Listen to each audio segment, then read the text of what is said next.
Hi, നീറ്റിന് വേണ്ടി prepare ചെയ്തുകൊണ്ടിരിക്കുന്ന ഒരുപാട് കുട്ടികൾ പ്രതീക്ഷയോടെ കാത്തിരുന്നത് നീറ്റിന്റെ 2022ലേക്കുള്ള ആപ്ലിക്കേഷൻ ആയിരുന്നു. അതെ, അപ്പോൾ ഒഫീഷ്യൽ നോട്ടിഫിക്കേഷൻ വന്നില്ലല്ലോ എന്ന് ഒരുപാട് പേര് എന്നോട് ചോദിച്ചിട്ടുണ്ടായിരുന്നു. സോ ഒഫീഷ്യൽ നോട്ടിഫിക്കേഷൻ വന്നിട്ടുണ്ട്. 6-ാം തീയതി മുതൽ, അതായത് ഇന്ന് രാത്രി മുതൽ അല്ലെങ്കിൽ നാളെ മുതൽ നമുക്ക് പറയാം. അപ്പൊ നാളെ മുതൽ നിങ്ങൾക്ക് മെയ് 6-ാം തീയതി വരെ ആപ്ലിക്കേഷൻ ഓപ്പൺ ആണ്. നിങ്ങൾക്ക് ഈ ദിവസങ്ങളിൽ നിങ്ങൾക്ക് അപ്ലൈ ചെയ്യാം. 1 മാസം സമയമുണ്ട്. സോ ആപ്ലിക്കേഷൻ വിളിച്ചിട്ടുണ്ട്, ഒഫീഷ്യലി വിളിച്ചിട്ടുണ്ട്. അതുപോലെ തന്നെ എക്സാമിനേഷൻ ഡേറ്റ് ഒഫീഷ്യലി ഡിക്ലെയർ ചെയ്തിട്ടുണ്ട്. That is July 17. നമ്മൾ ഓൾറെഡി ചാനലിലെ വീഡിയോയിൽ പറഞ്ഞിട്ടുണ്ടായിരുന്നു ജൂലൈ 17 ആയിരിക്കും എന്നുള്ളത്. അത് ഒഫീഷ്യലി ഇപ്പോൾ നോട്ടിഫിക്കേഷൻ വന്നിട്ടുണ്ട്. ജൂലൈ 17-നാണ് നമ്മുടെ entrance examination, NEET entrance examination. കീമിന്റെ ആപ്ലിക്കേഷൻ ഓൾറെഡി വിളിച്ചിട്ടുണ്ട്. കീം മെഡിക്കൽ അലീഡ് അപ്ലൈ ചെയ്തിട്ടുള്ള കുട്ടികൾ നിർബന്ധമായിട്ടും നീറ്റ് എൻട്രൻസ് എഴുതിയിരിക്കണം. ഓൾ ഇന്ത്യ ലെവലിലുള്ള ഓൾ ഇന്ത്യ കോട്ട AIQ എന്ന് പറയും. ഓൾ ഇന്ത്യ കോട്ടയ്ക്ക് വേണ്ടി ആഗ്രഹിക്കുന്ന കുട്ടികളും നീറ്റ് എൻട്രൻസ് എഴുതിയിരിക്കണം. അത് പക്ഷേ ഓൾ ഇന്ത്യ കോട്ടയുടെ അഡ്മിഷൻ പ്രോസസ് എല്ലാം MCC വഴിയാണ് നടക്കുന്നത്. എന്നാൽ സ്റ്റേറ്റ് കോട്ട, കേരളത്തിനകത്തുള്ള സ്റ്റേറ്റ് കോട്ടയുടെ ഫില്ലിംഗ് എല്ലാം കീം വഴിയാണ് നടക്കുന്നത് എന്ന് മാത്രം. പരീക്ഷ നിങ്ങൾ എഴുതേണ്ടത് നീറ്റ് എൻട്രൻസ് തന്നെയാണ്. അപ്പൊ നീറ്റ് എൻട്രൻസിന്റെ ഡേറ്റ് ഒഫീഷ്യലി ഡിക്ലെയർ ചെയ്തിട്ടുണ്ട്. മറക്കണ്ട, ജൂലൈ 17 ഞായറാഴ്ചയാണ്. അപ്പോ ഈ നീറ്റ് എൻട്രൻസിന് വേണ്ടിയിട്ടുള്ള ക്രാഷ് കോഴ്സ് നമ്മുടെ ഏപ്രിൽ 27-ാം തീയതി, ഈ മാസം 27-ാം തീയതി, അതായത് +2-ന്റെ പരീക്ഷ കഴിഞ്ഞാൽ ഉടനെ തന്നെ സ്റ്റാർട്ട് ചെയ്യാണ്. അതിൽ ജോയിൻ ചെയ്യാൻ താല്പര്യമുള്ളവർക്ക് താഴെ കാണുന്ന നമ്പറിൽ വാട്സ്ആപ്പ് ചെയ്യാം. 5,000 ആണ് ഓൺലൈനായിട്ട് പഠിക്കുന്നവർക്ക് ഫീസ് വരുന്നത്. ബാക്കി ഓഫ്ലൈൻ ക്ലാസ്സുകൾ നമ്മൾ പ്രൊവൈഡ് ചെയ്യുന്നുണ്ട്. മറ്റ് ഇമ്പോർട്ടന്റ് ആയിട്ടുള്ള കുറച്ച് കാര്യങ്ങൾ കൂടി പറഞ്ഞുതരാം. ഇപ്രാവശ്യത്തെ നീറ്റ് എൻട്രൻസിന് 200 ചോദ്യങ്ങളാണ് ഉണ്ടാകുക. കഴിഞ്ഞ വർഷത്തെ ഒരു പരീക്ഷണം നടത്തിയ ക്വസ്റ്റ്യൻ പേപ്പർ ഉണ്ടല്ലോ, അതേപോലെ തന്നെയാണ് ഇപ്രാവശ്യവും. അപ്പൊ 200 മിനിറ്റിന്റെ പരീക്ഷ തന്നെയാണ്. 180 ചോദ്യങ്ങളല്ല, 200 ചോദ്യങ്ങളാണ് പറഞ്ഞിരിക്കുന്നത്. അപ്പോ 50 ഫിസിക്സ്, 50 കെമിസ്ട്രി, അതുപോലെ 90+10, അതായത് 100 ബയോളജി. അപ്പൊ ഇങ്ങനെയായിരിക്കും ക്വസ്റ്റ്യൻസ് ഉണ്ടാകുക. 200 ചോദ്യങ്ങൾ. അപ്പൊ A പാർട്ട് B പാർട്ട് എന്ന് പറഞ്ഞ് 2 പാർട്ട് തിരിച്ചായിരിക്കും പരീക്ഷ നടക്കുന്നത്.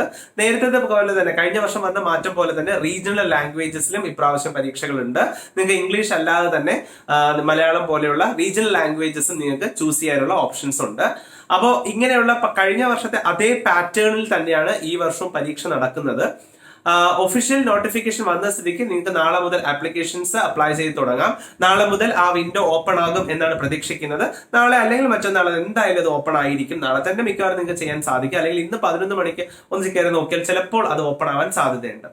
അപ്പോൾ 1 മാസക്കാലം സമയമുണ്ട്. ആ സമയത്തിനുള്ളിൽ നിങ്ങൾ ഫീസ് അടച്ച്, ഇപ്രാവശ്യം ഫീസ് എനിക്ക് അല്പം കൂടുതലായിട്ടാണ് തോന്നിയത്. കാരണം ജനറൽ കാറ്റഗറിക്ക് 1800 സംതിങ് ആണ്, SC/ST കാറ്റഗറിക്ക് വരുമ്പോൾ 900 സംതിങ് ആണ് ഫീസ് വരുന്നത്. അപ്പോൾ എനിക്ക് തോന്നിയത് കഴിഞ്ഞ വർഷത്തെക്കാളും കൂടുതലായിട്ടാണ് എനിക്ക് ഫീൽ ചെയ്തത്. ബട്ട് എനിവേ, ഇതാണ് അവരുടെ ഫീസ് സ്ട്രക്ചർ വരുന്നത്. ഔട്ട്സൈഡ് ഇന്ത്യക്ക് 8,500 ആണ് ആപ്ലിക്കേഷൻ ഫീ വരുന്നത്. അപ്പോൾ ഈ ആപ്ലിക്കേഷൻ ഫീസ് അടച്ച് നിങ്ങൾക്ക് നിങ്ങളുടെ മൊബൈലിൽ നിന്നോ അല്ലെങ്കിൽ നിങ്ങളുടെ ലാപ്ടോപ്പ് വഴിയോ നിങ്ങൾക്ക് വീട്ടിലിരുന്ന് ചെയ്യാവുന്നതേ ഉള്ളൂ. സാധാരണഗതിയിൽ ഇത് ഡോക്യുമെന്റ്സ് ഒന്നും അപ്ലോഡിംഗ് ഇപ്പൊ വരില്ല. അതൊക്കെ കൗൺസിലിംഗ് ടൈമിലാണ് വരുന്നത്. നിങ്ങളുടെ ഫോട്ടോ, സിഗ്നേച്ചർ എന്നീ കാര്യങ്ങൾ ഉപയോഗിച്ച് നിങ്ങൾക്ക് തമ്പ് ഇംപ്രഷൻ ചിലപ്പോൾ ചോദിക്കും. ഇതെല്ലാം കൂടി കൊടുത്ത് നിങ്ങൾക്ക് ആപ്ലിക്കേഷൻ ചെയ്യാവുന്നതാണ്. വീട്ടിലിരുന്ന് തന്നെ ചെയ്യാവുന്നതേ ഉള്ളൂ.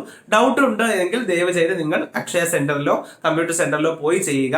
എപ്പോൾ നിങ്ങൾ ആപ്ലിക്കേഷൻ ചെയ്താലും ആപ്ലിക്കേഷൻ കൊടുത്തതിന് ശേഷം അതിന്റെ അവസാനം നിങ്ങൾക്ക് ആപ്ലിക്കേഷന്റെ ഒരു എന്തൊക്കെയാണ് നിങ്ങൾ ഇൻപുട്ട് കൊടുത്തതെന്നുള്ളത് ഫൈനൽ സബ്മിഷന് മുന്നേ ആയിട്ടൊരു കാര്യം കാണിച്ചു തരും. അപ്പൊ അതിനകത്ത് എല്ലാം കൃത്യമാണെന്ന് ഉറപ്പ് വരുത്തുക. എസ്പെഷ്യലി കാറ്റഗറിയൊക്കെ ഉള്ള കുട്ടികളാണെങ്കിൽ ആ കാറ്റഗറി എല്ലാം കൃത്യമായി കൊടുത്തു എന്നുള്ളത് ഉറപ്പ് വരുത്തുക. കാരണം ഒരിക്കൽ കൊടുത്തു കഴിഞ്ഞാൽ പിന്നെ അത് മാറ്റാൻ സാധിക്കില്ല. വളരെ കൃത്യമായിട്ടുള്ള മൊബൈൽ നമ്പറും വളരെ കൃത്യമായിട്ടുള്ള നിങ്ങളുടെ മെയിൽ ഐഡിയും തന്നെ ആയിരിക്കണം നിങ്ങൾ കൊടുത്തിരിക്കേണ്ടത്. ആപ്ലിക്കേഷൻ നമ്പറും അതിന് കൊടുക്കുന്ന പാസ്വേഡും ഒരു കാരണവശാലും മാറിപ്പോകരുത്. അതുകൊണ്ട് കൃത്യമായിട്ട് അതൊരിടത്ത് എഴുതിയിട്ടിരിക്കണം. മറക്കരുത്. ഇതൊന്നും പിന്നീട് നമുക്ക് ചേഞ്ച് ചെയ്യാൻ സാധിക്കാത്ത കാര്യങ്ങളാണ്. അതുകൊണ്ട് ഇതിനെല്ലാം വളരെ ശ്രദ്ധ കൊടുക്കുക തന്നെ വേണം.